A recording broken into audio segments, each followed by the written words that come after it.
Bismillahirrahmanirrahim. Assalamualaikum warahmatullahi wabarakatuh. Syukur Alhamdulillah kita bisa berjumpa lagi di channel ini. Salawat dan salam selalu dan tetap tercurahkan kepada junjungan kita Nabi besar Muhammad sallallahu alaihi wasallam. Allahumma salli ala Sayyidina Muhammad wa ala ali Sayyidina Muhammad. Sahabat beriman yang dirahmati Allah, Al-Fatihah merupakan bagian penting dalam ibadah seperti solat. Kalau kita tahu dan paham dialog antara Allah dan orang yang membaca Al-Fatihah, tentu akan membuat orang semakin tinggi kadar imannya dan rasa tawakal akan muncul. Oleh karena itu, tidak sedikit ulama mengijazahkan surah ini karena selain mampu meningkatkan keyakinan, surah ini juga bisa menjadi wasilah dikabulkan doanya seseorang.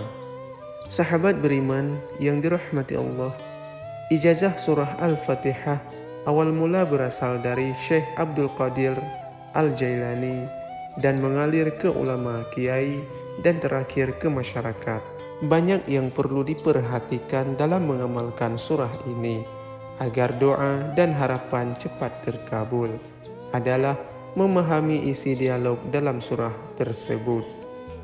Dalam sebuah hadis kudusi, Allah Subhanahu wa taala berfirman, "Aku membagi salat menjadi dua bagian, untuk aku dan untuk hambaku." Artinya, 3 ayat di atas iyyaka na'budu wa iyyaka nasta'in adalah hak Allah dan 3 ayat ke bawahnya adalah urusan hambanya. Ketika mengucapkan Alhamdulillahi Rabbil Alamin, Allah menjawab, hambaku telah memujiku. Ketika kita mengucapkan Ar-Rahmanir Rahim, Allah menjawab, hambaku telah mengagungkanku. Ketika kita mengucapkan Maliki Yaumiddin, Allah menjawab, hambaku memujaku.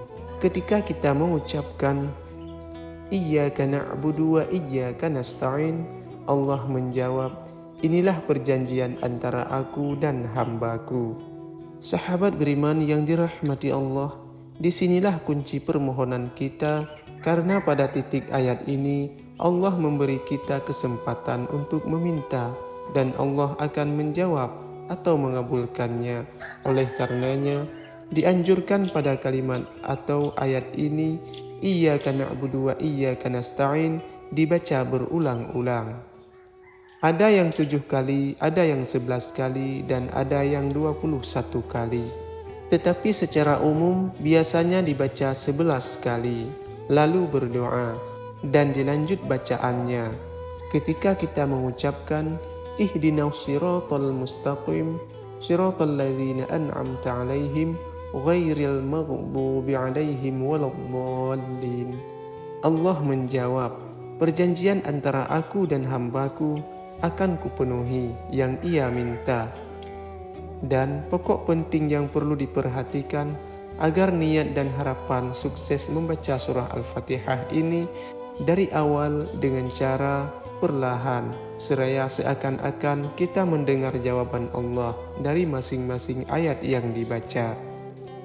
Mulai awal sampai selesai, tidak cukup hanya mengambil bagian pokok saja pada kalimat Iyyaka na'budu wa iyyaka nasta'in dan diisi doa dan selesai, melainkan mulai dari awal surah harus diserapi.